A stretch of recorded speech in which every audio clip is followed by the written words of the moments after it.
For optimal drying, always use rinse aid and a drying option. The use of rinse aid greatly improves drying by allowing water to sheet off dishes after the final rinse. It also keeps water from forming droplets that can dry as spots or streaks.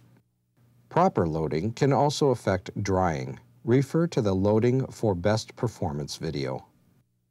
Please note that plastic items with non-stick surfaces are difficult to dry because they have a porous surface, which tends to collect water droplets. Towel drying may be necessary.